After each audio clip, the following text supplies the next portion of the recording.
They sent Corporal Resnar to Zeta 9 with one simple order: break the weakest alien they could find.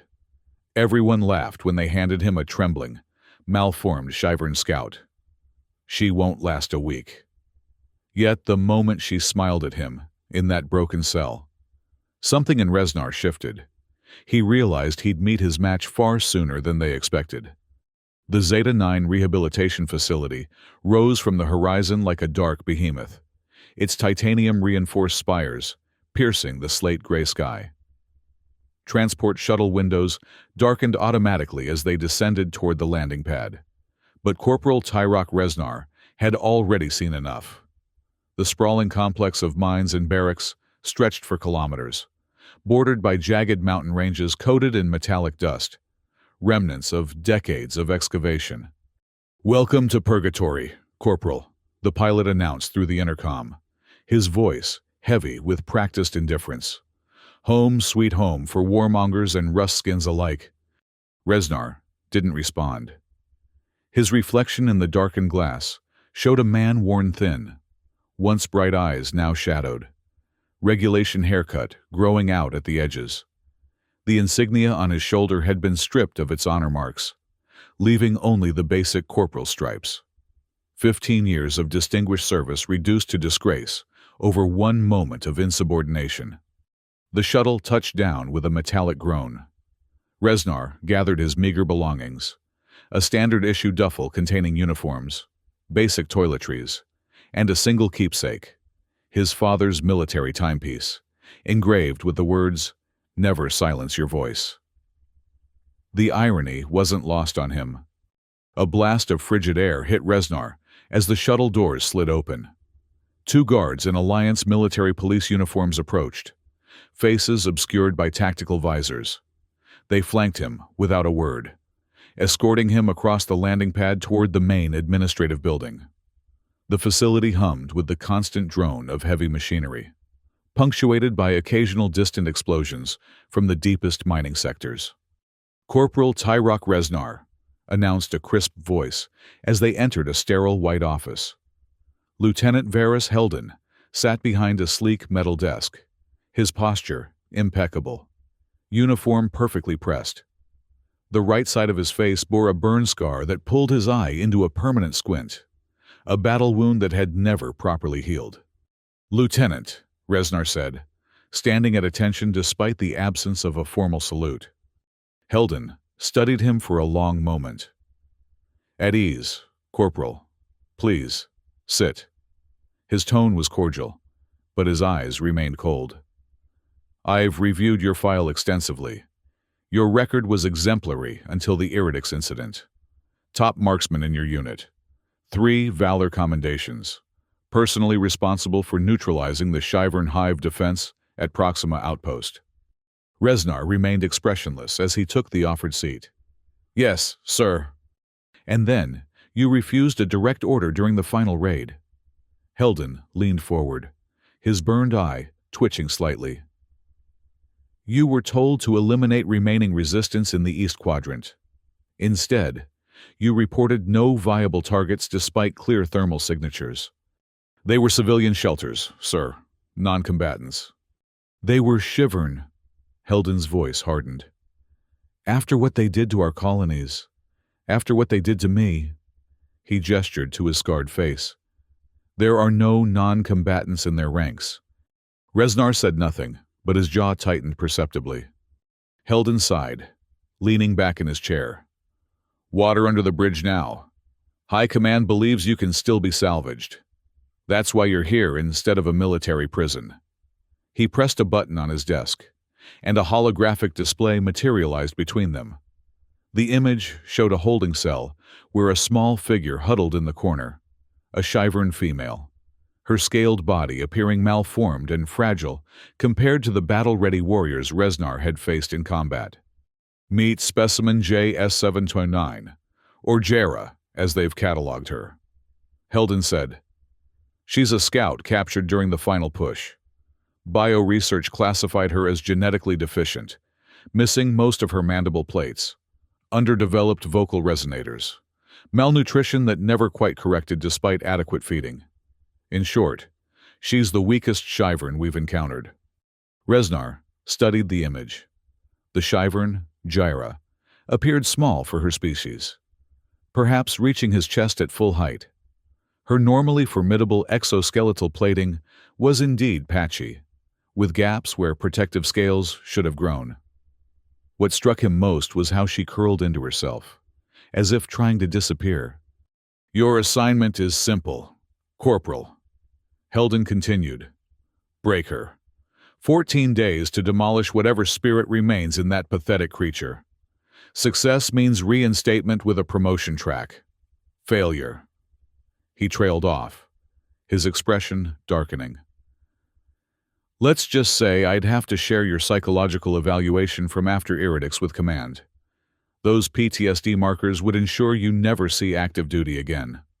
Resnar felt a cold knot form in his stomach. "What's the tactical purpose of breaking her, sir? She's already detained, and if she's as weak as you say—" "The purpose is to prove you're still Alliance material, Corporal." Heldon cut him off. "To show you can follow orders without question. This facility isn't just about mining resources. It's about rehabilitation, yours included." Resnar nodded stiffly. "I understand, sir." "Good. You'll be given access to standard interrogation methods. Nothing lethal. Of course.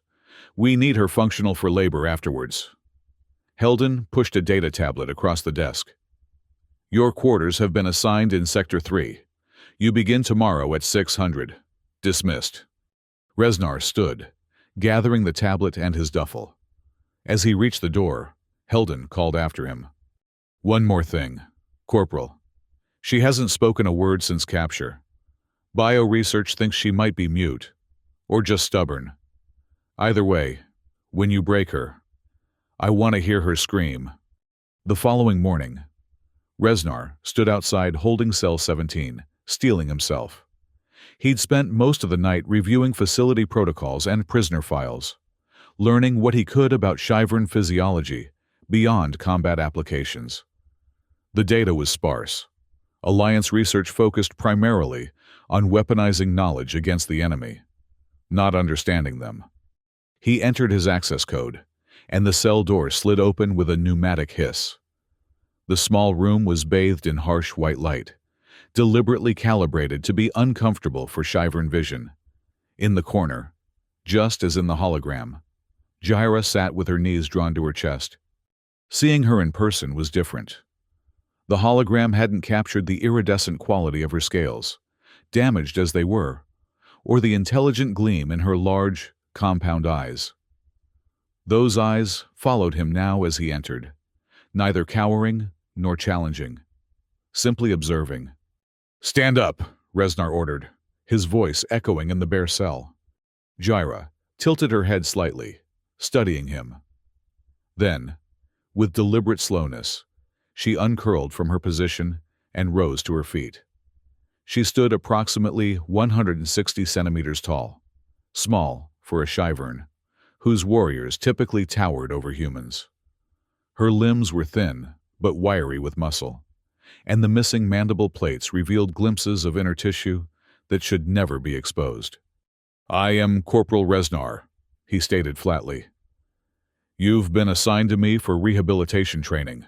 Cooperation will make things easier. Resistance will make things painful. Do you understand?" Gyra stood motionless, her eyes never leaving his face. Then, unexpectedly, the corners of her mouth twitched upward in what appeared to be a smile, a gesture Shyvern rarely employed, as their facial structure wasn't designed for human expressions. It was unsettling, as if she'd studied humans specifically to produce that effect. "I asked if you understand," Resnar repeated, raising his voice. The smile remained, but she made no sound, no acknowledgement beyond that eerie expression. Resnar activated the first protocol on his tablet. The lights in the cell intensified to blinding levels. Gyra blinked rapidly, but showed no other reaction.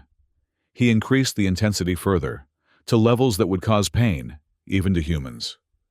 She finally raised an arm to shield her eyes, but the smile never faltered. After 10 minutes of light exposure with minimal reaction, Resnar switched tactics. A high-frequency sonic pulse emanated from hidden speakers, a sound known to disrupt Shyvern inner ear balance. Jaira swayed slightly, but remained standing. Her eyes continued to study him, not with hatred or fear, but with something that looked disturbingly like curiosity. 2 hours later, Resnar left the cell frustrated and unsettled. He had worked through 3 standard interrogation protocols without breaking her composure. The only reaction he'd managed to elicit was that persistent, unnerving smile. As the cell door closed behind him, he could have sworn he heard a soft humming, a melodic pattern that tugged at his memory. But when he checked the audio surveillance, there was nothing but silence. That night, Resnar dreamed of the final Shyvern raid, of plasma fire lighting up the night sky, of the screams of both human and alien combatants. In the dream, he stood again at the ridge overlooking the Eastern Quadrant shelters, finger hovering over the trigger that would rain death upon them.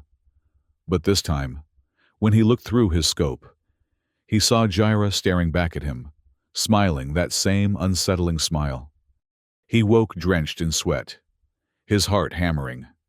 The luminous display of his father's timepiece showed 0430, too early to start the day, too late to find restful sleep again. Resnar lay in the darkness, replaying yesterday's session, searching for weaknesses he could exploit. The Shyvern scout had revealed nothing except that smile, which now haunted his dreams.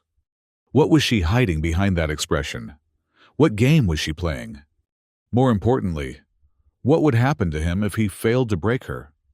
The second day proceeded much like the first. Resnar attempted sensory manipulation, fluctuating temperatures, intermittent noise, altered gravity fields. Jaira endured them all with minimal distress. When he applied mild electric shocks to her extremities, a technique that usually produced immediate compliance in even the most hardened prisoners, she simply closed her eyes and seemed to retreat into herself, humming that same melodic pattern just below the threshold of the recording equipment. It was on the third day that things changed. Resnar entered the cell to find Jaira already standing, as if expecting him. As the door closed behind him, she spoke for the first time, her voice a soft, melodic whisper that seemed to vibrate the very air between them. "You still hear them at night, don't you? The cries from the eastern shelters?" Resnar froze. There was no way she could know about his nightmares, about his specific role in the raid. His file was classified, and he hadn't spoken to anyone at the facility about his past. "You talk in your sleep," she continued, though there was no possible way she could have heard him across the facility. "Through the walls, through the ground, vibrations carry, Corporal Resnar, and I am very good at listening." "Silence," he commanded, though his voice lacked conviction. "On your knees." Jaira complied, gracefully sinking to the floor. But her eyes, those intelligent, knowing eyes, never left his face. "Do you know why they sent me to you? Of all the prisoners, why the weakest one?" "I said silence." Resnar activated the sonic pulse again, higher this time. Jaira winced as the sound assaulted her senses. But then, something extraordinary happened. She opened her mouth and emitted a counter-frequency that neutralized the pulse, creating an eerie pocket of silence around them. The effort clearly cost her. A thin trickle of bluish fluid leaked from where her mandible plates should have been. But the demonstration of control was unmistakable. "They lied to you," she whispered once the pulse ended. "About me, about the war, about the eastern shelters." Resnar felt unbalanced, as if the gravity controls had malfunctioned. This wasn't how interrogations were supposed to work. He was losing control of the situation, had never had it to begin with.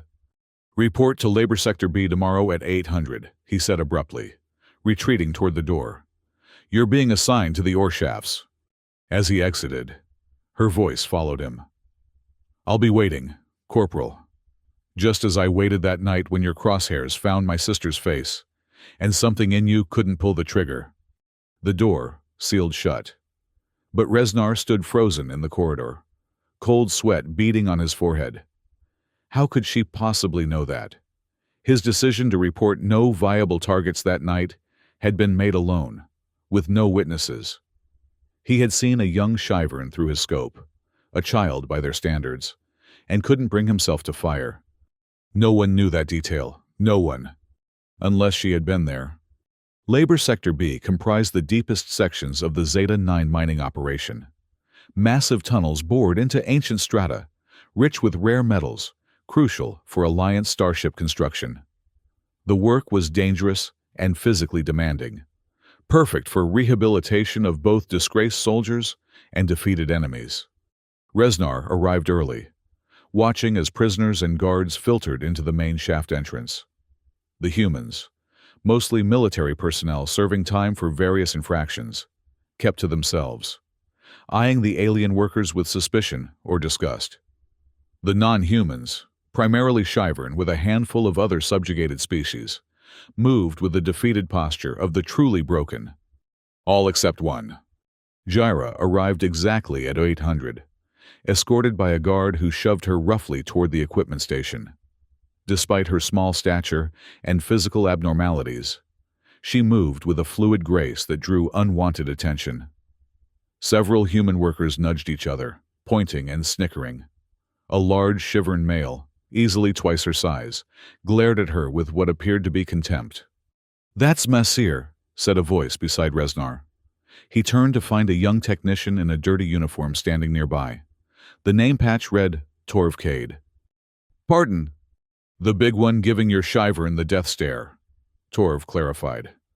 He was a warden in one of their hive colonies. Hates the smaller castes, thinks they're worthless. Especially the malformed ones like her. Resnar frowned. "How do you know she's mine?" Torv gave a knowing smile. "Word travels fast here. You're the corporal who couldn't shoot straight, and she's your ticket back to grace, or your final failure." He shrugged. "No offense intended, just stating facts." Before Resnar could respond, a klaxon sounded, signaling the start of the shift. Workers moved toward the tunnel entrance, collecting tools and protective gear along the way. Gyra was assigned to a rock crusher, heavy machinery designed for larger, stronger workers. The guard smirked as he handed her the controls, clearly expecting her to struggle. To everyone's surprise, Gyra handled the massive device with unexpected proficiency. Her thin limbs vibrated at an unusual frequency, allowing her to operate the crusher with a precision that more muscular workers couldn't match. The malformations that should have been weaknesses somehow translated into specialized advantages. Throughout the morning, Resnar observed her from a distance, ostensibly supervising the entire section, but keeping her in his peripheral vision. She worked steadily, efficiently, occasionally pausing to run her fingers along the tunnel walls as if listening to the stone itself. During one such pause, Resnar approached her. "You seem familiar with mining equipment," he said, keeping his voice neutral. Gyra's hands continued their peculiar movement across the rock face. "My hive specialized in resource extraction before the war," she replied softly. "Though our methods were different." "Different how?" She turned to look at him, that now familiar smile playing at the edges of her mouth. "We sang to the stone, and it answered. We learned its harmonics, its breaking points. We didn't force. We persuaded." Resnar was about to dismiss this as meaningless mysticism when Gyra suddenly stiffened. Her head tilted, compound eyes focusing on a section of the tunnel ceiling, approximately 20 meters ahead. "Everyone back," she whispered urgently. "Now." "What are you—" "Methane pocket," she hissed, grabbing his arm with surprising strength. 30 seconds to rupture." Resnar hesitated only a moment before making a decision. "All personnel, evacuate this section," he shouted, activating the local comm system. "Possible gas pocket. Immediate withdrawal." Workers looked up in confusion, but years of military training had taught them not to question urgent evacuation orders. They began moving back toward the tunnel entrance, though some did so with obvious reluctance. "False alarm and you'll spend a week in solitary," growled the section supervisor as he passed Resnar. 28 seconds later, a tremendous crack split the air as a section of ceiling collapsed, releasing a cloud of noxious gas that ignited on contact with a cutting torch left behind in the evacuation. The fireball roared through the now empty tunnel section, scorching equipment but finding no human or alien targets. In the aftermath, as emergency systems contained the fire, Resnar found himself standing next to Jaira at the evacuation point. The other workers kept their distance, eyeing her with a mixture of fear and grudging respect. "How did you know?" he asked quietly. "I told you," she replied, her voice equally low. "I listen. The stone speaks if you know how to hear it." She turned those unsettling compound eyes on him. "Just as you heard something that night at the eastern shelters, didn't you? Something that stayed your hand?" Resnar felt a chill run through him despite the residual heat from the tunnel fire. "We're not discussing that." "No?" She cocked her head. "Then why are you still protecting me, Corporal? First in the shelters, now here. You could have let me burn and solved your problem." "My job is to break you, not kill you," he replied automatically. Jaira's smile deepened. "Yes. And how is that working out for you so far?" Before he could respond, Torv approached them, his face streaked with soot. "That was some warning," he said to Jaira. "You just saved about 20 lives." She shrugged, a very human gesture that looked odd on her Shyvern frame. "The mountain sings before it falls. You need only listen." Torv looked at her with undisguised fascination. "I've studied Shyvern communications for years. Your species uses subsonic frequencies to transmit over long distances, but I've never heard of using it for geological prediction." "Perhaps you weren't listening to the right Shyvern," she replied cryptically. Their conversation was interrupted by the arrival of the section supervisor, flanked by 2 guards. "Corporal Resnar," he barked. "Lieutenant Heldon wants to see you immediately. Bring the Shyvern." Heldon's office seemed even more sterile and cold than Resnar remembered. The lieutenant sat rigid behind his desk, his burned eye twitching more prominently than before. "Quite the incident today," Heldon began without preamble. "A potential disaster averted thanks to, what exactly, Corporal? A hunch or insider information?" Resnar stood at attention, Jaira slightly behind him. "The prisoner detected signs of a methane pocket, sir. She warned me, and I ordered the evacuation." "Did she now?" Heldon's gaze shifted to Jaira, who stood with her hands clasped before her, eyes downcast in a show of submission that Resnar now recognized as entirely theatrical. "And how did a scout, a genetically deficient one at that, develop mining expertise?" "Her hive specialized in resource extraction, sir." "Did she tell you that?" Heldon's voice hardened. "And you believed her? Perhaps you've forgotten who and what she is." "Corporal." "With respect, sir, 20 lives were saved today. Lives that wouldn't have been at risk if you'd been focusing on your assignment instead of playing mine safety inspector." Heldon stood, circling his desk to stand directly before Jaira. "Look at me. Shyvern." Slowly, she raised her eyes to meet his. There was no fear in them, only that same curious observation Resnar had noticed from the beginning. "I know what you're doing," Heldon said softly. "This act of yours, the helpful prisoner, the misunderstood victim. I've seen it before, but I know what your kind is capable of. I remember." He reached out suddenly, gripping her jaw where the mandible plates were missing, squeezing until blue fluid trickled from the exposed tissue. "I remember every detail of what your warriors did to my men, to my face. You think your silence protects you? It only delays the inevitable." Throughout this treatment, Jaira made no sound, showed no resistance, but her eyes never left Heldon's face, and in them, Resnar saw something that made his blood run cold. Not fear or pain, but pity. Sir, Resnar intervened, the prisoner has actually begun communicating. I believe we're making progress with the rehabilitation program. Heldon released Jaira abruptly, turning his attention back to Resnar. Is that so? Then perhaps it's time to accelerate the process. He returned to his desk, retrieving a small metallic cylinder. This is a neural inhibitor, specifically calibrated for Shyvern physiology. It dampens their natural resonance abilities, makes them more compliant. He handed the cylinder to Resnar. Administer this tonight. I want a full report on her reactions by morning. Let's see how cooperative she is when she can't listen anymore. Later that evening, Resnar sat alone in his quarters, turning the neural inhibitor over in his hands. The device was simple enough.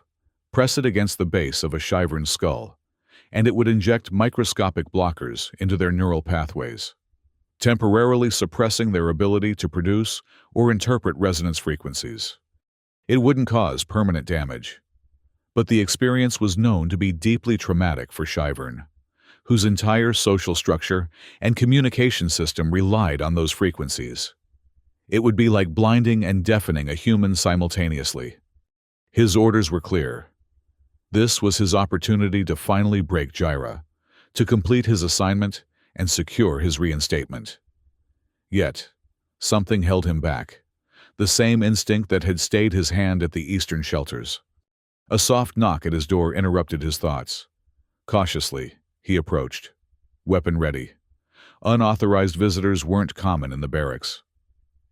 When he opened the door, the corridor was empty, but as he moved to close it, a shadow detached itself from the wall, resolving into a slender Shyvern female, different from Jaira, this one missing most of her right wing structure. May we speak, Corporal? She asked, her voice a melodic whisper.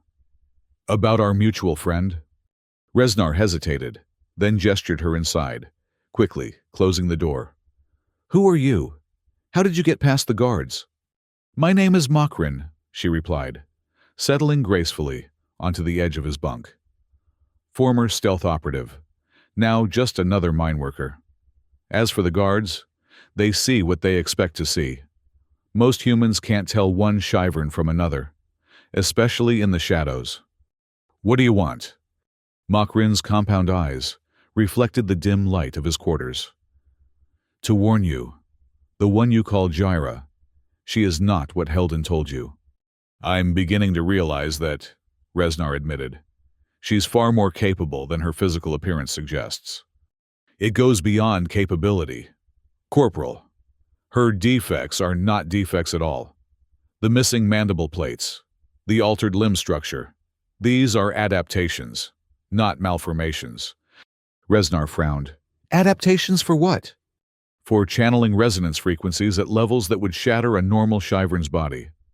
Makrin leaned forward. She is what our priests call Omega Resonance, one born in 1,000 generations, with the ability to manipulate sound waves as weapons, as tools, as bridges between worlds. That's impossible, Resnar scoffed. Alliance Bioresearch would have detected such abilities. Would they? Or would they classify a potentially dangerous specimen as weak and deficient to ensure she was underestimated? Makrin gestured to the neural inhibitor, still in Resnar's hand. Why do you think Heldon is so eager to suppress her resonance abilities? He knows what she is, or at least suspects. Resnar stared at the device, doubt creeping into his mind. If she's so powerful, why hasn't she escaped? Why play these games? Because she's waiting, Makrin replied simply. For the right moment, the right ally. Her gaze bore into him.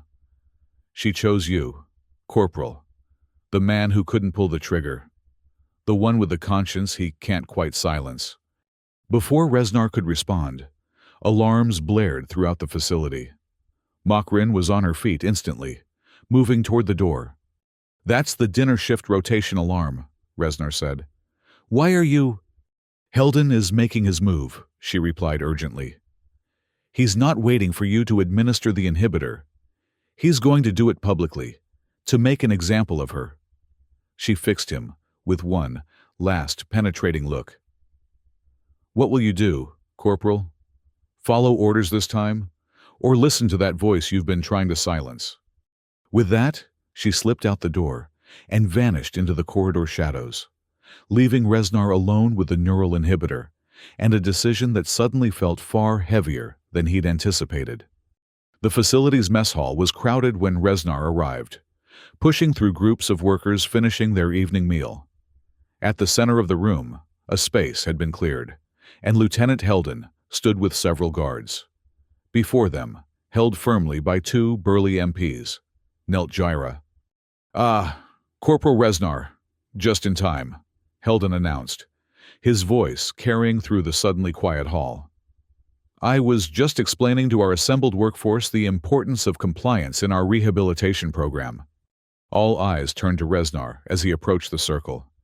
Jaira's gaze found his immediately, but for once, there was no smile. Her expression was neutral, waiting. "Since you've had trouble breaking this particular specimen," Heldon continued, "I thought a public demonstration might be instructive." He held up a neural inhibitor, identical to the one Reznar had been given. "Sometimes rehabilitation requires removing certain obstacles to progress." Reznar saw Torv in the crowd, his face pale with concern. Nearby stood Masir, the large, shivering warden, watching with undisguised contempt, though whether for Jaira or the proceedings themselves wasn't clear. "Sir," Reznar began, choosing his words carefully, "as the assigned rehabilitation officer for this prisoner, I should be the one to administer any corrective measures." Heldon's burned eye twitched. "Are you questioning my authority, Corporal?" "No, sir. Simply requesting to complete my assignment as ordered."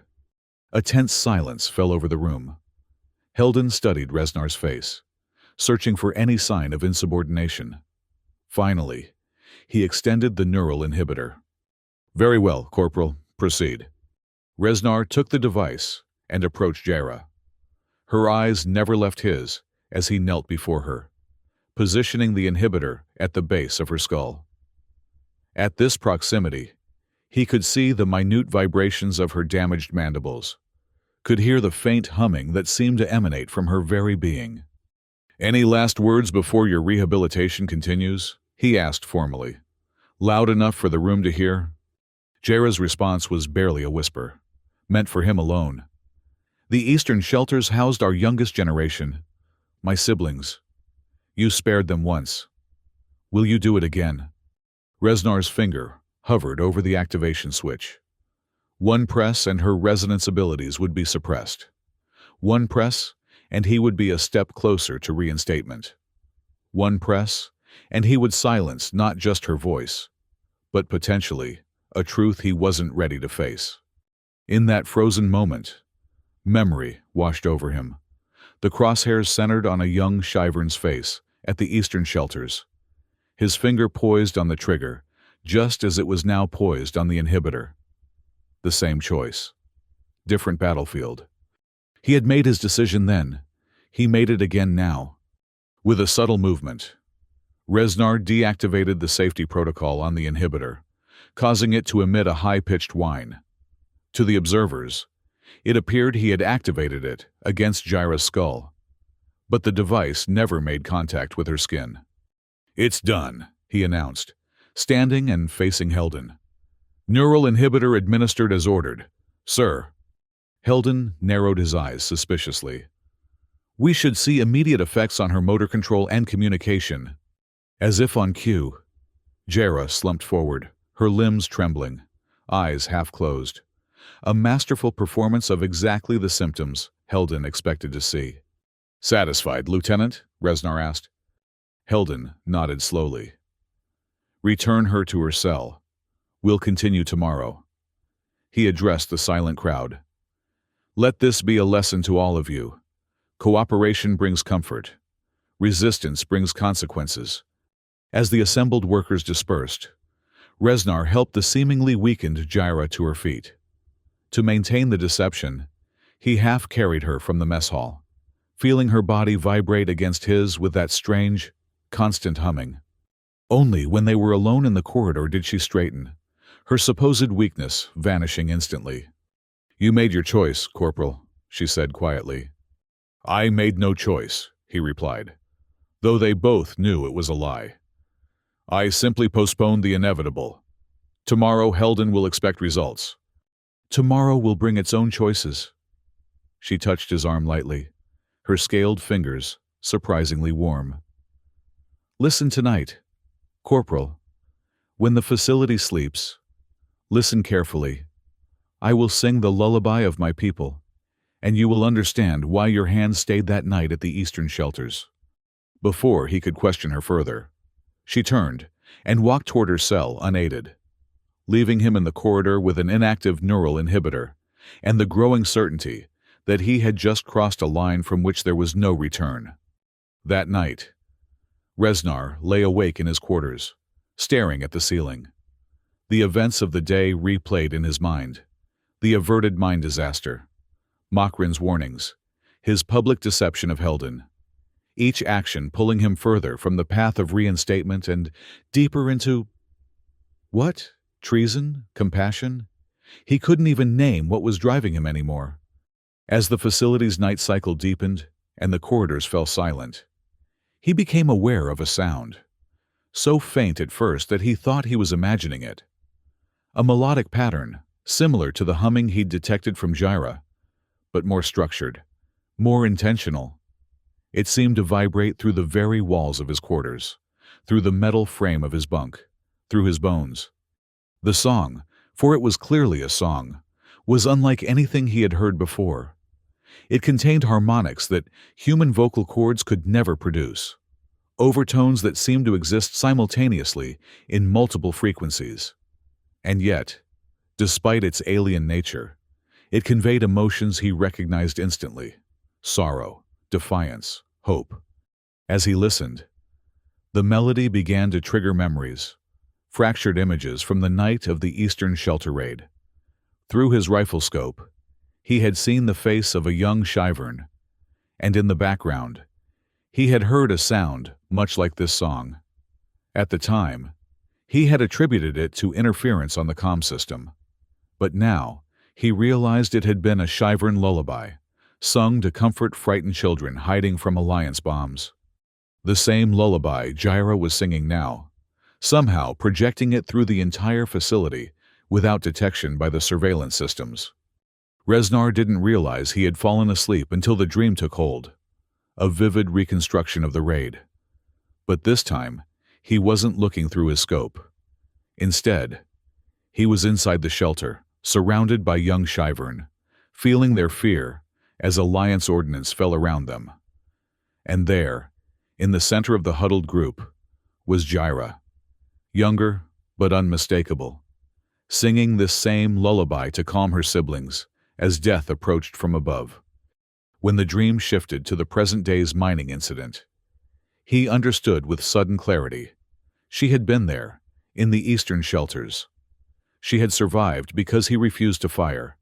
And now, their paths had crossed again, with another life or death decision before him. He woke with a gasp, the lullaby still echoing in his mind, though the actual sound had ceased. His father's timepiece showed Oro 300, the deepest part of night. Beside it lay the neural inhibitor, a silent reminder of the choice he had already begun to make. A soft knock at his door startled him fully awake. Cautiously, he approached, expecting perhaps Makrin with more warnings. Instead, he found Torv, the young technician from the mines, his face etched with urgency. "We need to talk," Torv whispered, glancing nervously down the corridor. "About your Shyvern and what's happening tomorrow." Resnar ushered him inside. "What about tomorrow?" "Heldon's not waiting for your rehabilitation to work," Torv explained, pacing the small confines of the quarters. "He's scheduled Gyra for enhanced processing at Oro 900, a euphemism for experimental procedures they use on particularly resistant specimens." "What kind of procedures?" Torv's expression darkened. Neural mapping, primarily. They extract memory patterns, sensory processing, anything that might be useful for military applications. The process is not survivable. Resnar felt cold dread settle in his stomach. How do you know this? I worked in the technical division before my demotion, Torv replied. I questioned the ethics of weaponizing data extracted from captive species. That's how I ended up in the mines. He pulled a data chip from his pocket. But I still have access codes to certain systems, including this, Gyra's complete bioprofile. He inserted the chip into Resnar's tablet, and a holographic display materialized, showing detailed scans of Gyra's physiology alongside dense text. Look at the resonance capacity readings. Torv pointed to a section of data. They're off the charts, but deliberately mislabeled as dysfunction rather than enhancement. And here, neural density in the auditory processing regions is triple normal chevron levels. They knew exactly what she was capable of, but classified her as deficient to keep her powers hidden. Why? Resnar asked, though he was beginning to suspect the answer. Because she's dangerous, Torv said simply. Makrin wasn't exaggerating about omega resonance. Gyra could potentially use sound waves to shatter metal, disrupt electronics, even cause internal damage to organic tissue. The missing mandible plates aren't a defect. They're evolutionary adaptations that allow her to channel and focus frequencies that would destroy a normal Shyvern's vocal apparatus. Resnar studied the data, remembering how she had neutralized the sonic pulse in her cell, how she had detected the methane pocket in the mine. If she's this powerful, why hasn't she escaped? Why allow herself to be imprisoned? Torv's expression grew troubled. That's what I can't figure out. It's almost as if she's waiting for something. He looked directly at Resnar. Or someone. Before Resnar could respond, the facility's emergency alarms blared to life. Not the standard shift change or drill pattern, but the high-priority security breach alarm. Red emergency lights bathed the room as the facility's automated system announced, "Attention all personnel. Security containment failure in Detention Block C. All security teams report to stations. All non-security personnel remain in quarters until further notice." Torv's eyes widened. Detention Block C, that's where Gyra is held. Resnar was already moving, grabbing his uniform jacket and sidearm. Stay here, he ordered Torv. Whatever's happening, you don't want to be caught in the middle of it. Too late for that, Torv replied grimly, following Resnar to the door. We're already in the middle of it. The corridors were chaos, guards rushing toward the detention area. Off-duty personnel emerging from quarters in confusion. Alarm klaxons drowning out shouted orders. Resnar moved against the flow, using his security clearance to bypass locked sections as he made his way toward Detention Block C. What he found there defied explanation. The entire block's security system had failed catastrophically. Cell doors hung open, their locking mechanisms fused or shattered. The central control panel sparked and smoked, its circuits overloaded. And throughout the block, a subsonic vibration hummed, making the very air feel thick and difficult to breathe. In the center of it all stood Gyra, surrounded by freed Shyvern prisoners. Her posture was different now, straight-backed, authoritative, the pretense of weakness entirely gone. As Resnar approached, the other Shyvern parted to allow him through, watching him with a mixture of wariness and curiosity. You came, Gyra said simply, as if she had expected nothing less. What have you done? Resnar demanded, taking in the destruction around them. What was necessary, she replied. Heldon moved up his timetable. The enhanced processing was scheduled for tonight, not tomorrow. I had to act. How did you? Resnar gestured to the devastated security systems. I sang to them, she said, that now familiar smile returning. Metal and circuitry have their own resonance frequencies. Find the right note, and they dance to your tune. Among the freed Shyvern, Resnar recognized Makrin and, surprisingly, Masir. the large warden who had shown such contempt for Jaira earlier. Now he stood slightly behind her, his posture one of grudging respect. "What happens now?" Resnar asked, acutely aware that he was the only human in a room full of freed prisoners who had every reason to hate his kind. "Now we go deeper," Jaira answered. "Beyond the mines, to the crystal caverns beneath. There are passages there unknown to your people, mapped in our songs for generations." Torv, who had followed Resnar despite orders to stay behind, stepped forward. "The security breach has triggered automatic lockdown protocols. In 7 minutes, this entire sector will be flooded with paralytic gas, followed by armed response teams." Jaira nodded. "Then we have 6 minutes to disappear." She turned those penetrating compound eyes on Resnar. "The choice is yours, Corporal. Stay and explain to Heldon why you failed to break the weakest alien. Or come with us and learn the truth your alliance has tried to hide." It wasn't really a choice at all. Resnar realized, the moment he had deactivated the neural inhibitor in the mess hall. He had already chosen his path. Every action since his arrival at Zeta 9 had been leading him to this moment. This decision. "Lead the way," he said simply. Jaira's smile deepened. "Follow my song," she instructed, and began to hum, a different melody now, stronger and more purposeful.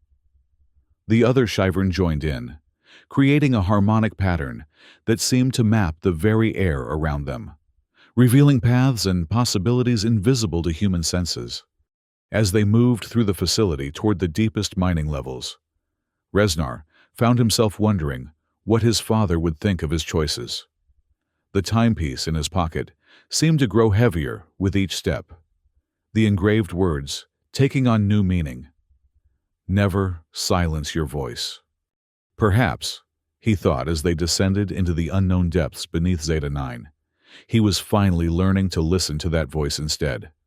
The descent into the mines was a surreal journey through increasingly unstable territory. Emergency lighting cast long shadows across the tunnel walls, and the distant sound of alarms grew fainter as they moved deeper. Jaira led the way, her humming creating an acoustic map that guided them through junctions and maintenance shafts rarely used by the regular work crews.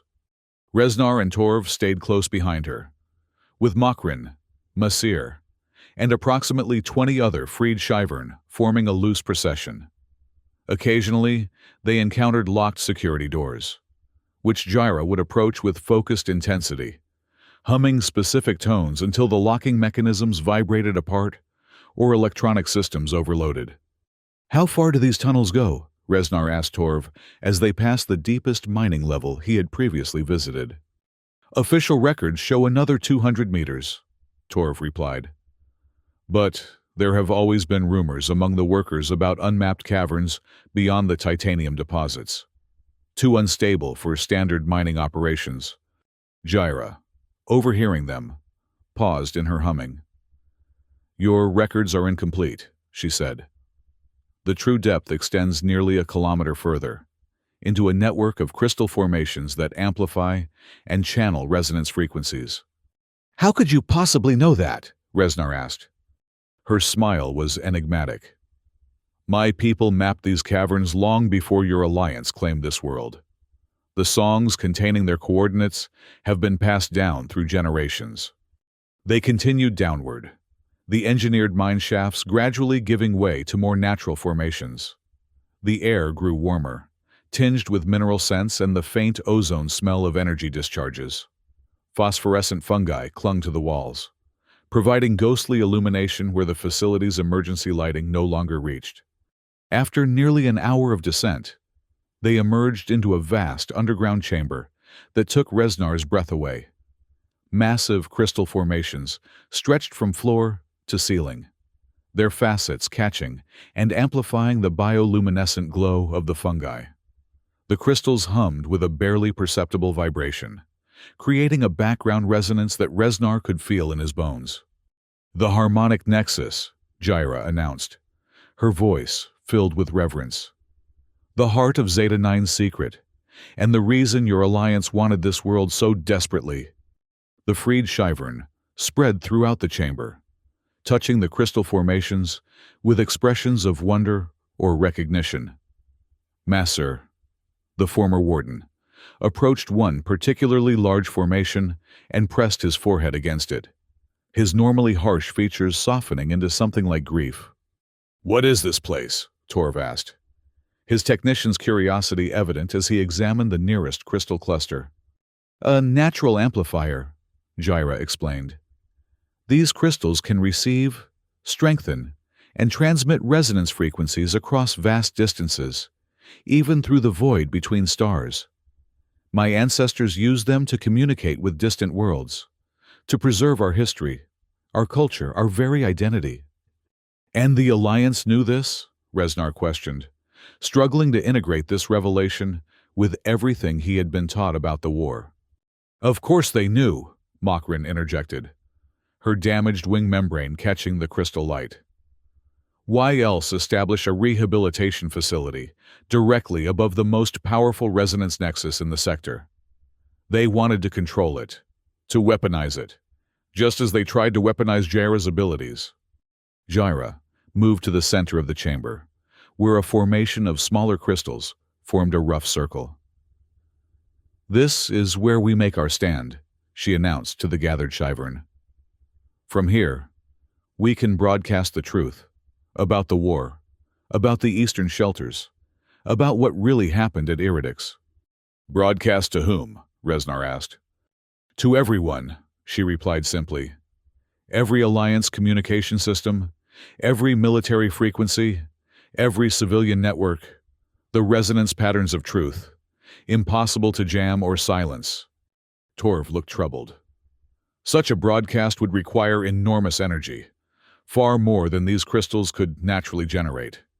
"Yes," Jaira agreed, her expression darkening. "Which is why we need to access the facility's core reactor. Its energy, channeled through these crystals, would create a resonance wave powerful enough to reach across the sector." "That's suicide," Reznar objected. "The core reactor is the most heavily guarded section of Zeta-9. Even if we could reach it, redirecting its output would trigger catastrophic failsafes." Jaira fixed him with those unsettling compound eyes. "Not if we have someone who knows how to bypass those failsafes." She turned to Torv. "Someone with technical division access codes." Torv paled. I don't have that level of clearance anymore. And even if I did, what you're proposing could destabilize the entire facility. Thousands could die, including everyone in this chamber." "Not everyone," came a new voice from the tunnel entrance. Lieutenant Heldon stepped into the crystal light, flanked by a full squad of security personnel in heavy combat gear. "Some of us will make sure to survive the coming cleansing." The freed Shyvern immediately formed a protective circle around Jaira, with Masir and Makrin at the forefront. Reznar and Torv found themselves caught between the two opposing forces, their allegiances now explicitly in question. "Corporal Reznar," Heldon called, his scarred face twisted in a mirthless smile. "I had such hopes for your rehabilitation. Yet here you are, conspiring with the enemy you couldn't bring yourself to break." His gaze shifted to Torv. "And Technician Cade, another disappointment. So much potential, wasted on misplaced sympathies." "This isn't what you think, Lieutenant," Reznar began, but Heldon cut him off with a sharp gesture. "It's exactly what I think. Treason, sabotage, aiding escaped prisoners of war." He unholstered his sidearm, not a standard stunner, but a military-grade plasma pistol capable of burning through Shyvern exoskeleton. "The penalty is the same, regardless of your excuses." The security team spread out, training weapons on the gathered Shyvern. The tension in the chamber built like a physical pressure, the crystal formations around them beginning to vibrate in response to the emotional energy. "I gave you a simple task, Corporal," Heldon continued, his voice dangerously soft. "Break the weakest alien we could find. Instead, You let her break you. He raised his plasma pistol, aiming directly at Jaira. Allow me to demonstrate how it should have been done. What happened next unfolded in a blur of motion and sound. As Heldon's finger tightened on the trigger, Jaira opened her mouth and released a pure, crystalline note that seemed to split the very air. The crystals throughout the chamber instantly amplified the sound, creating a harmonic pattern that shattered the weapons in the security team's hands.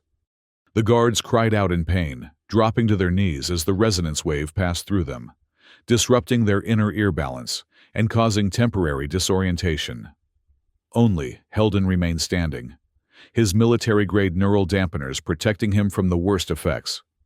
"Impossible!" he gasped, staring at Jaira with a mixture of horror and fascination. "The inhibitor should have—" Understanding dawned on his face as he turned to Reznar. "You never activated it. You've been compromised from the beginning." Jaira stepped forward, the protective circle of Shivern parting to let her through. She seemed different now, taller somehow, more commanding, the pretense of weakness completely abandoned. "He saw the truth that you tried to bury, Lieutenant," she said, her voice carrying strange harmonics that made the crystals sing in response. "The truth about the Eastern shelters, about your glorious victory at Iridix, about the real reason behind this war. There is only one truth that matters," Heldon snarled, raising his pistol again. "You are the enemy, and enemies must be eliminated." As his finger tightened on the trigger, Reznar made his decision. He lunged forward, tackling Heldon just as the plasma discharge erupted from the weapon. The shot went wide, striking a crystal formation that exploded in a shower of incandescent fragments. The impact sent both men sprawling across the chamber floor. Reznar recovered first, disarming Heldon with a swift combat move and tossing the plasma pistol away. But Heldon was a seasoned fighter. He countered with a vicious strike to Reznar's solar plexus that left him gasping for breath. "You're a disgrace to your uniform," Heldon spat, raining blows upon the younger man. "Just like your father was before you." The mention of his father froze Reznar momentarily, long enough for Heldon to gain the upper hand, pinning him to the ground with a knee to his chest. From this position, Reznar could see the security team beginning to recover from Jaira's sonic attack, reaching for backup weapons. "You never knew, did you?" Heldon continued, his burned eye twitching frantically. "Your father wasn't the hero they told you he was. He questioned orders too, showed compassion to the enemy, and it got him killed, along with half his unit." "You're lying!" Reznar gasped, struggling against Heldon's weight. "Am I? Why do you think I requested you specifically for this assignment? To see if the son had the same weakness as the father." Heldon leaned closer, his voice dropping to a whisper. "I was there when your father died. I heard his last words.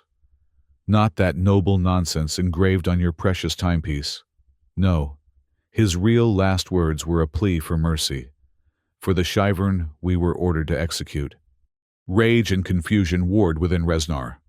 He bucked violently, nearly dislodging Heldon, but the lieutenant maintained his position, drawing a combat knife from his boot. "I'll make this quick," Heldon promised, raising the blade. "More courtesy than your father got." As the knife descended, a sound unlike anything Reznar had ever heard filled the chamber, a harmonic chord so powerful that the air itself seemed to crystallize. The knife blade shattered inches from his face, the fragment suspended momentarily in the solidified air before dropping harmlessly aside. Heldon looked up in shock to see Jaira standing directly behind him, her mouth open in what appeared to be a silent scream. But the sound emanating from her was anything but silent. It was a frequency beyond normal human hearing. Yet somehow Reznar could feel it, a resonance that vibrated through his very cells. The lieutenant clutched his ears, blood beginning to seep between his fingers as the harmonic assault targeted his neural dampeners, overloading their protective capabilities. The security team, half risen, collapsed again as the sound wave expanded to encompass the entire chamber. Through the sonic distortion, Reznar heard a deep rumbling, not from Jaira's harmonic attack, but from the chamber itself. The crystal formations were vibrating at increasing intensity, some developing hairline fractures that spread like spiderwebs across their surfaces. "The cavern is destabilizing," Torv shouted over the cacophony. "Her resonance is triggering a sympathetic frequency in the crystal matrix." Makrin was already organizing the other Shyvern, directing them toward a tunnel on the far side of the chamber. "This way," she called. "The old passages lead to the surface." Jaira maintained her sonic assault, keeping Heldon and his security team incapacitated as fissures began to open in the chamber floor. The beautiful crystal formations that had stood for millennia were now coming apart, their fragments creating a deadly hail as they fell from the ceiling. Reznar struggled to his feet, pushing past the disorientation caused by Jaira's harmonic chord. He staggered toward her, reaching out to break her concentration. "We have to go," he shouted, though he couldn't even hear his own voice through the sonic distortion. "The whole place is coming down." Jaira's eyes found his, and for a moment, the assault continued unabated. Then, with visible effort, she closed her mouth, ending the harmonic attack. Heldon collapsed fully, unconscious, or worse, his security team in similar states around him. "The Nexus," she gasped, her voice ragged. "We can't leave it, not with them." She gestured to Heldon and his men. "We don't have a choice," Reznar insisted, grabbing her arm as a particularly large crystal crashed to the floor nearby. "This place is seconds from total collapse." Jaira hesitated, then nodded. Together, they sprinted toward the exit tunnel where Makrin was ushering the last of the Shyvern through. Torv waited anxiously at the entrance, relief washing over his face as they approached. "Hurry," he urged, pointing to the widening fissures in the chamber floor. "The structural integrity is failing exponentially." They had just reached the tunnel entrance when a plasma discharge sizzled past Reznar's ear, striking the rock wall with enough force to send fragments flying. He turned to see Heldon on one knee, a backup pistol clutched in his trembling hand, blood streaming from his ears and nose. "You won't escape," the lieutenant rasped, firing again. This shot went wide as another tremor shook the chamber, nearly toppling him. Jaira pushed Reznar toward the tunnel. "Go," she commanded. "I'll be right behind you." "No," Reznar began to protest, but Torv was already pulling him into the passage as another volley of plasma fire forced them to duck. "She knows what she's doing," Torv insisted. "We have to trust her." The last thing Reznar saw before the tunnel curved away from the main chamber was Jaira, standing tall amid the falling crystals, facing Heldon as he struggled to his feet. She opened her mouth again, but instead of the destructive harmonic from before, she began to sing, the same lullaby Reznar had heard in his dreams, the one from the eastern shelters. The sound of it followed them up the tunnel, hauntingly beautiful even as it was punctuated by the crash of collapsing crystal and the distant rumble of structural failure. Then came a final, massive tremor that shook the entire passageway, sending dust and small rocks showering down upon them. And then silence. The escape from the collapsing crystal caverns became a desperate race against geological disaster. The tunnels Makrin led them through were ancient, clearly Shyvern made from long before the Alliance occupation. They twisted upward through strata of rock, untouched by mining operations, occasionally intersecting with newer passages, only to veer away again into the unknown. Throughout the ascent, aftershocks continued to ripple through the facility. Each tremor dislodged dust and debris, and several times they had to clear rockfalls that partially blocked their path.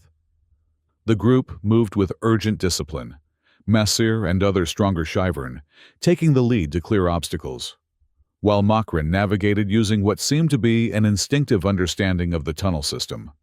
Reznar found himself in the middle of the procession, alongside Torv. Both men were silent, processing the events in the crystal chamber. Reznar continually glanced back toward the rear of the group, hoping to see Gyra emerging from the darkness behind them.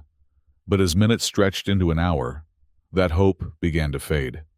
She knew what would happen, Torv said quietly, as they paused to navigate a particularly narrow section of tunnel. She understood the resonance patterns better than anyone. If the chamber collapsed completely, he didn't need to finish the thought. If Gyra had still been in the crystal chamber when it fully collapsed, not even her extraordinary abilities could have saved her. Why would she stay behind? Reznar asked, more to himself than to Torv. What purpose did it serve? Makrin, overhearing from ahead, turned back to them.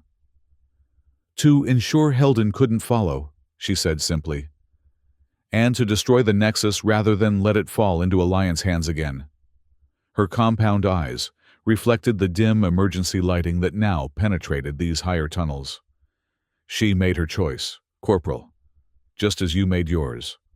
The reminder of his choices, from sparing the eastern shelters to joining this escape, sat heavily with Reznar.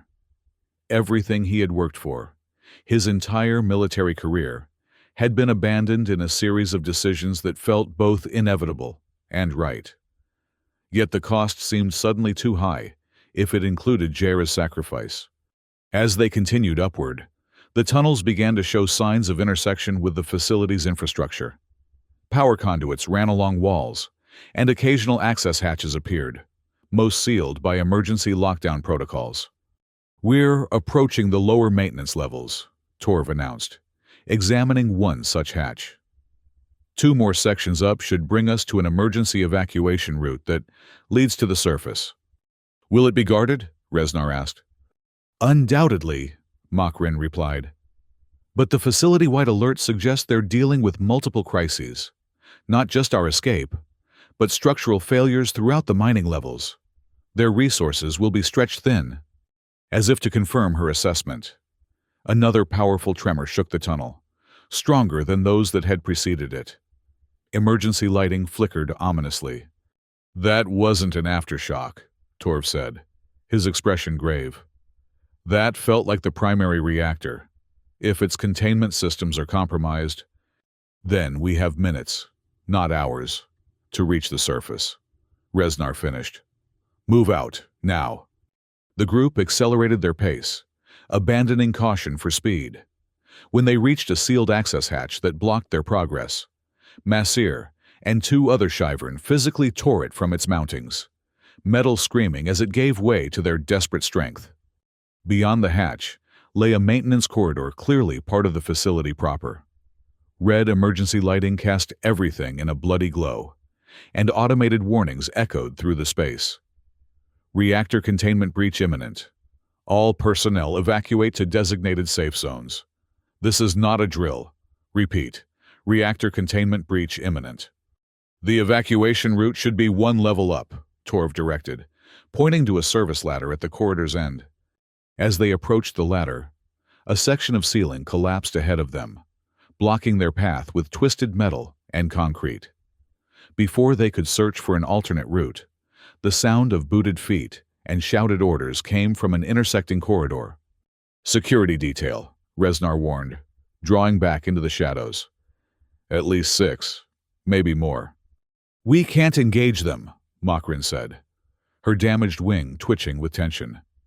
Not without Gyra's sonic abilities to neutralize their weapons. Reznar assessed the situation rapidly, military training taking over. Torv, is there another way to the evacuation route? The technician consulted a schematic display on his wrist device. Yes, but it's longer, through the processing center. With the reactor situation, we might not have time. Another choice. Another moment where the path forward was unclear. Reznar thought of Gyra, of her sacrifice to ensure their escape. It couldn't be for nothing.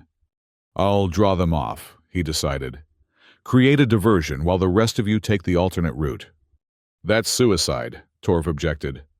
Not necessarily, Reznar countered. I'm still wearing an Alliance uniform. I can claim to be rounding up escaped prisoners. Buy you some time." "And when they realize you're helping us?" Makrin asked. Reznar's hand went to his father's timepiece in his pocket. "Then I'll make a choice my father would be proud of." Before further objections could be raised, he moved away from the group, circling through a side passage to approach the security detail from a different angle. He straightened his uniform, wiped dust from his face, and strode purposefully into their line of sight.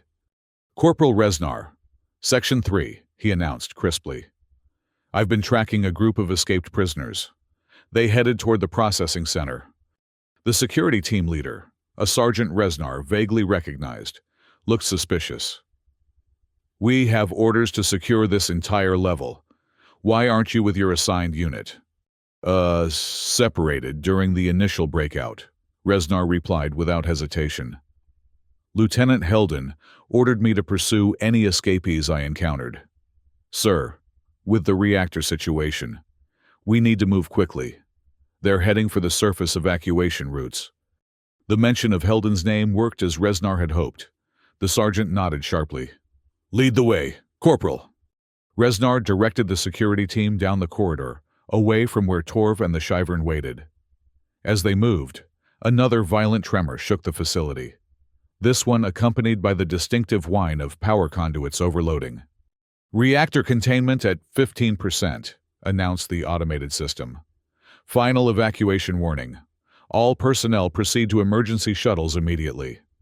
The urgency of the situation shifted the security team's priorities. "Forget the prisoners," the sergeant ordered. "We need to reach the shuttles. New priority is personnel evacuation." This was better than Reznar had hoped. "Sir, the fastest route to the shuttle bay is through the north quadrant," he suggested, pointing in the direction opposite the processing center, where Torv would be leading the Shyvern. The sergeant hesitated only briefly before nodding. "North quadrant it is. Move out." Reznar led them away at a run, buying precious time for the escaped prisoners. Once they reached the north quadrant emergency stairs, he planned to separate from the security team and double back, assuming the facility lasted that long. They had just reached the stairwell when the security team's comms crackled to life. "All units be advised," came a voice Reznar recognized with dread. "Corporal Tyrok Reznar is to be detained on site. Repeat. Reznar is aiding prisoner escape. Consider armed and dangerous." 6 stunners immediately trained on him. The sergeant's expression hardened. "On your knees, Corporal. Hands behind your head." Reznar complied slowly, mind racing for a way out. The facility was coming apart around them. Perhaps another tremor would provide an opportunity. But even as he considered options, he knew the odds were grim. "Sir," one of the security team interrupted. "Shuttle bay reports final evacuations in progress. We need to move now, or we're stranded." The sergeant made a quick decision. "Cuff him and bring him. He'll answer to whatever's left of command once we're off this rock." As one guard approached with restraints, the stairwell door behind them burst open. Reznar expected more security personnel, but instead found himself staring at Masir, the large Shyvern warden, flanked by 2 others from their escape group. What followed was a blur of motion and violence. Masir moved with surprising speed for his size, disarming the nearest guard before the man could react. The other Shyvern engaged similarly, their natural strength and hardened exoskeletons giving them advantages in the close quarters of the stairwell. Reznar seized the moment, sweeping the legs of the guard attempting to restrain him and claiming the man's stunner. A quick series of shots disabled 2 more guards, while Masir and his companions overwhelmed the rest. The sergeant was the last standing, his weapon trained on Reznar. "You're throwing away everything," he growled. "For what? These rust skins?" "For the truth," Reznar replied, and fired his stunner. As the sergeant collapsed, Masir approached Reznar with an expression that might have been respect. "The female sent us," he rumbled, his deep voice carrying subsonic overtones. "Said you would try something noble and stupid." "Jera?" Reznar's heart leapt. She's alive? For now, Masir confirmed. She emerged from a maintenance shaft near the processing center, injured, but functional. She sent us to find you while she helps the others reach the surface. Relief flooded through Reznar, followed immediately by renewed urgency. The reactor's going critical. We need to move. Together with Masir and the other Shyvern, he raced up the emergency stairs, the entire structure now shaking continuously. Warning announcements had given way to simple alarm klaxons, the final death throes of a facility beyond saving. When they reached the upper levels, they found chaos. Personnel scrambled toward evacuation points, heedless of rank or protocol. The distinction between guard and prisoner had dissolved in the face of imminent destruction. Through this pandemonium, Reznar and his unlikely allies fought their way toward the processing center, where Jaira had reportedly been seen. They found no sign of her there, only evidence of her passing. Security doors forced open by resonance manipulation, systems shorted out by precisely targeted sonic bursts. Following this trail of destruction, they finally emerged into the facility's main reception area, now abandoned and partially collapsed. Beyond the shattered main doors lay the landing field, where the last emergency shuttles were preparing for departure. Scattered across the open space between the facility and the shuttles were dozens of figures, both human and Shyvern, running for their lives as the ground beneath them buckled and heaved. There! Masir pointed to a group near the perimeter fence, Torv and Makrin, surrounded by the escaped prisoners. And among them, leaning heavily on Makrin for support, was Jaira. Even from a distance, Reznar could see she was injured. Blue fluid stained her exoskeleton, where something had punctured through, and her movements were labored. Yet she was alive, guiding the others toward a section of fence that had collapsed under the strain of the facility's structural failure. As Reznar started toward them, the ground gave a tremendous lurch. Behind him, the main facility building began to collapse in earnest, massive sections falling inward as support structures failed. The reactor containment had clearly breached, judging by the expanding cloud of energized particles rising from the center of the complex. "Run!" he shouted to Masir and the others, sprinting across the buckling landing field. Time seemed to stretch as they raced against the facility's death throes. Emergency shuttles lifted off around them, buffeting them with engine wash as pilots pushed their craft to maximum thrust, heedless of proper launch protocols. One shuttle, overloaded with desperate personnel, failed to achieve proper lift and clipped a guard tower, spiraling into the mountainside beyond in a ball of flame. When they finally reached the fence perimeter, Torv and Makrin had already led most of the Shyvern through the breach. Only Jaira remained, waiting despite her injuries, eyes locked on Reznar's approaching form. "You should have gone with them," Reznar gasped as he reached her, helping her toward the fence breach. "Not without you," she replied, her voice weak but determined. "Not after all you've given up." Behind them, a massive explosion rocked what remained of the facility. The reactor core had fully breached, releasing a shockwave that knocked them both to the ground. Masir and the other Shyvern dove through the fence breach, but Reznar found himself shielding Jaira with his body as debris rained down around them. In that moment, as death seemed certain, Jaira began to sing, not the destructive harmonic from the crystal chamber, nor the lullaby from the eastern shelters, but something new, a melody of protection, of defiance against the coming destruction. The air around them seemed to thicken, forming a barrier that deflected falling debris.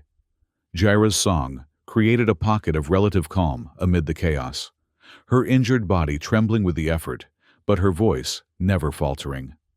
When the worst of the blast had passed, Reznar helped her to her feet. Together, they stumbled through the fence breach, joining the other escapees who had taken shelter among the rocky outcroppings beyond the facility's perimeter.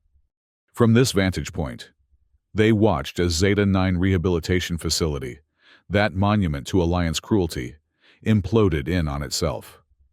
The reactor meltdown created a sinkhole that swallowed buildings, mining equipment, and guard towers alike. What had once been a sprawling complex became a smoking crater. The atmospheric processors that maintained breathable air around the facility sputtering and failing as their power sources were cut. "We need to move," Makrin urged, surveying the devastation. "The Alliance will send investigation teams once they realize what's happened. We need to be far from here when they arrive." Torv nodded in agreement. "There's a network of natural caves in the eastern ridge," he suggested, consulting his wrist device. "Outside facility jurisdiction, minimal scanner penetration due to mineral deposits. We could establish a temporary shelter there." Reznar looked to Jera, who leaned against him, her strength clearly fading.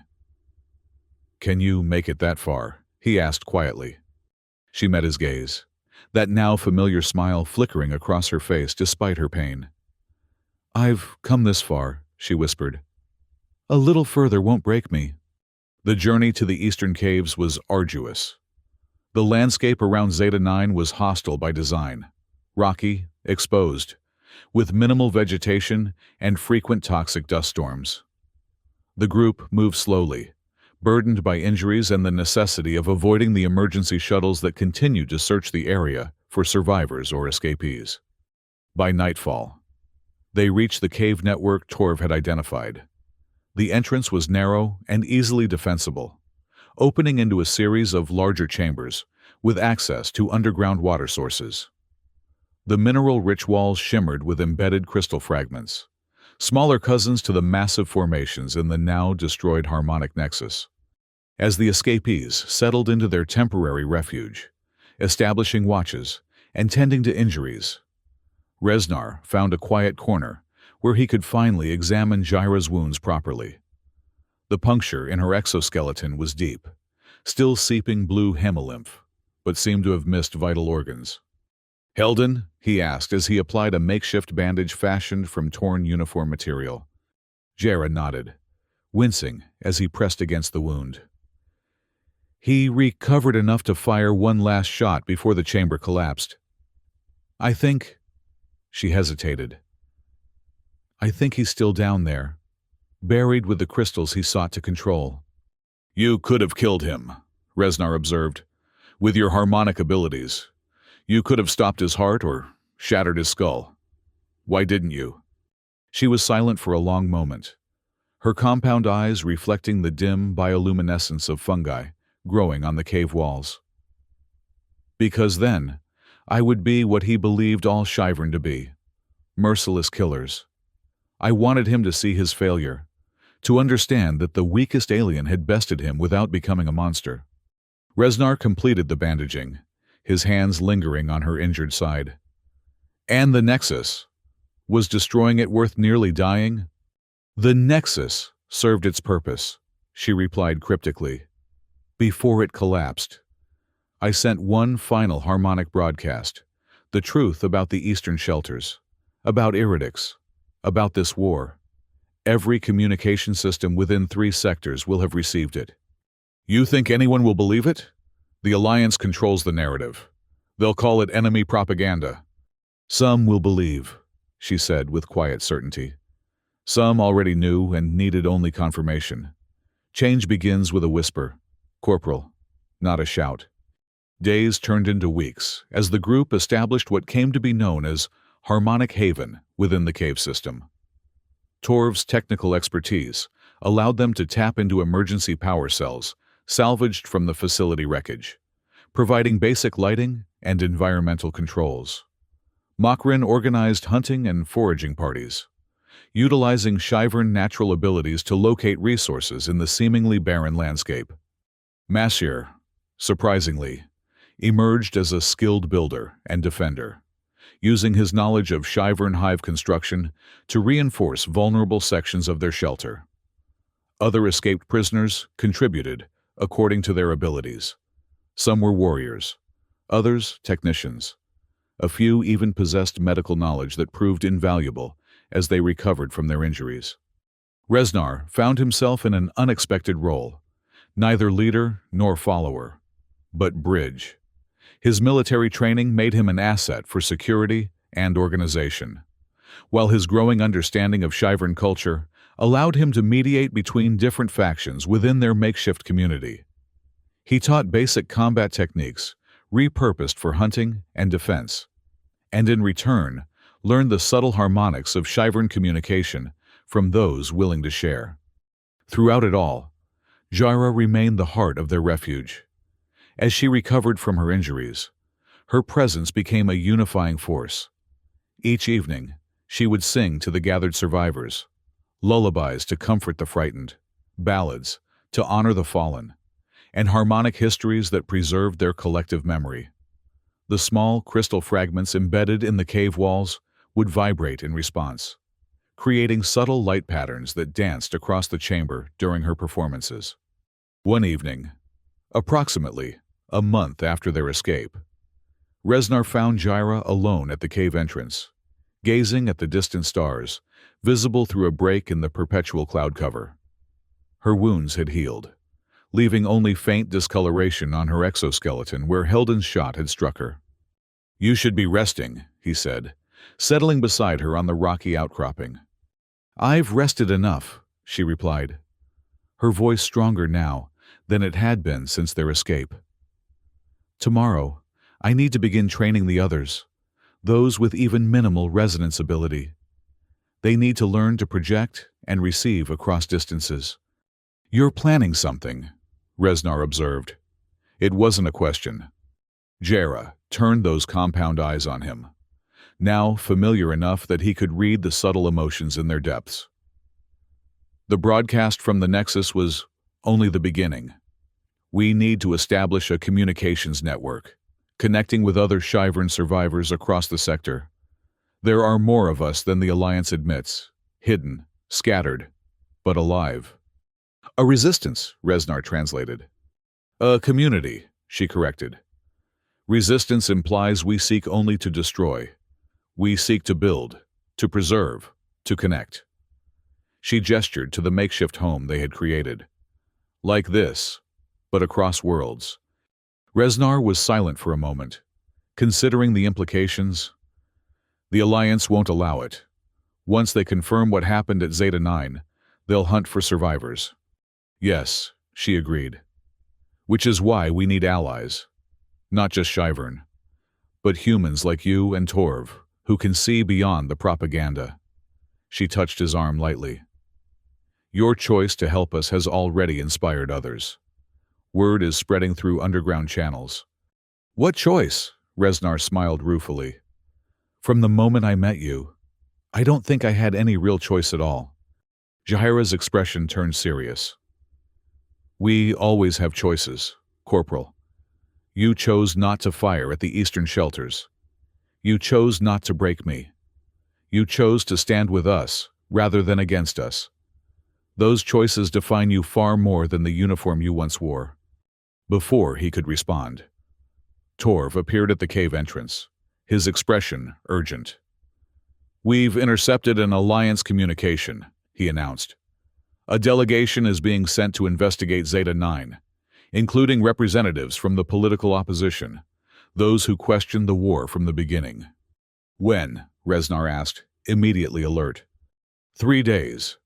They're bringing scientific teams to assess the damage and determine the cause of the facility's collapse." Torv hesitated. "They're also bringing a military contingent. They're calling it a recovery operation, but the force composition suggests they're expecting resistance." Jaira rose smoothly to her feet. "Then we must give them something unexpected instead." She turned to Reznar. "The political representatives, would they listen to evidence about what really happened? About the eastern shelters? About the Nexus?" Reznar considered the question carefully. "Some might. The Alliance isn't monolithic. There have always been factions that questioned the war's necessity. If we could provide compelling evidence—" "We have more than evidence," Jaira said, her voice taking on that subtle harmonic quality that made the air vibrate. "We have living witnesses. We have the truth resonating in our very bodies." Over the next 3 days, a plan took shape. While the main group would remain hidden in the cave system, a small delegation would approach the Alliance investigation team when they arrived. Reznar would lead this delegation, using his military background to establish initial contact. Torv would provide technical evidence of the facility's true purpose, while Makrin would represent the Shyvern survivors. The most contentious element of the plan was Jaira's role. Reznar argued forcefully against her participation, citing the extreme danger. "You're the one they'll want most," he insisted during a tense planning session.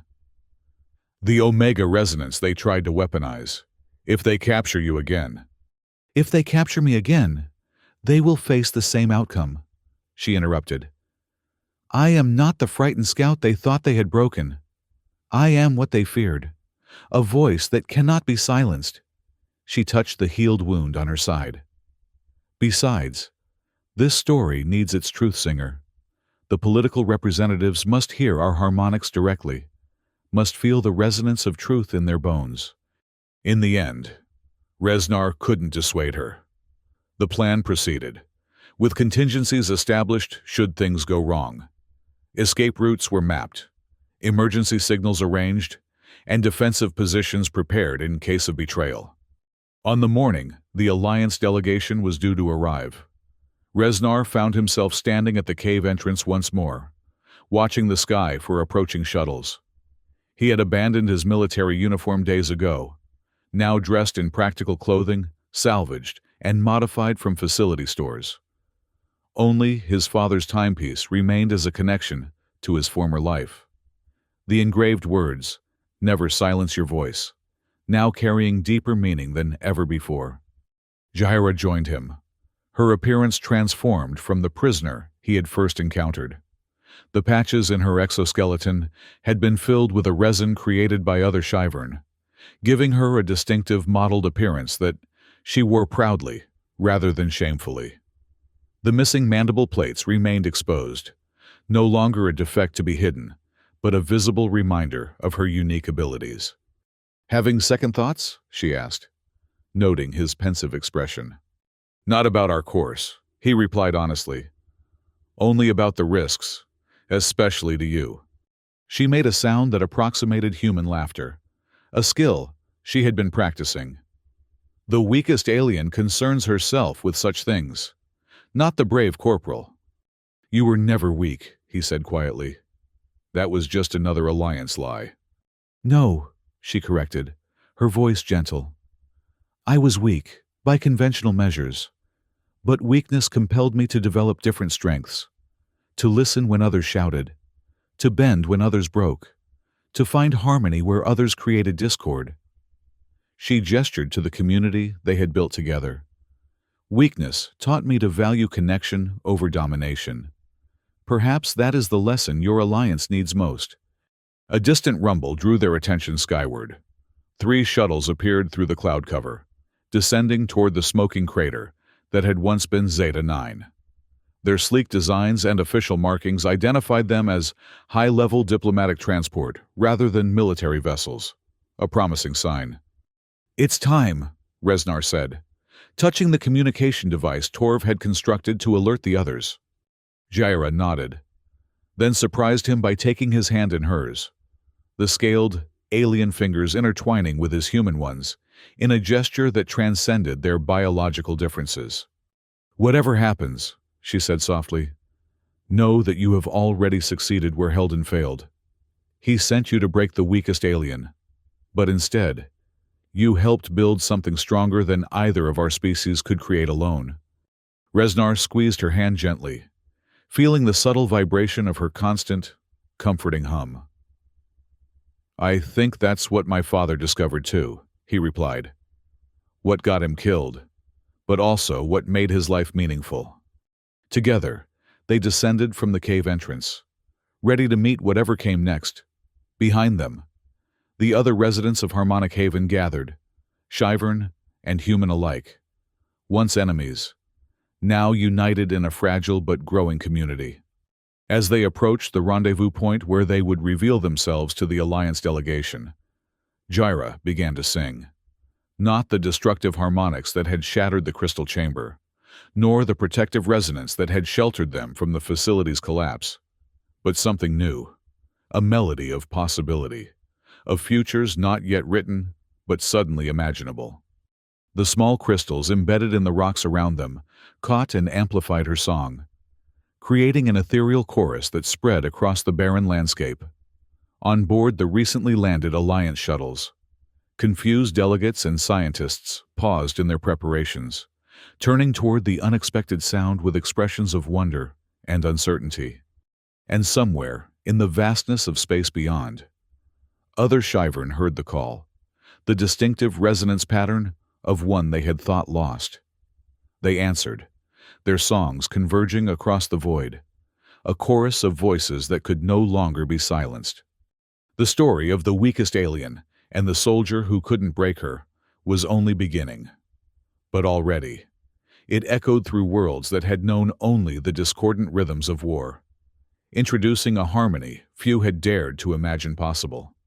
In that moment, standing between worlds, between species, between past and future, Resnar finally understood what true strength looked like.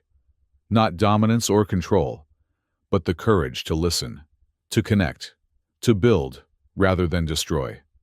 He had been sent to break her. Instead, she had made him whole. And together, they would rewrite the song of stars that had forgotten how to harmonize.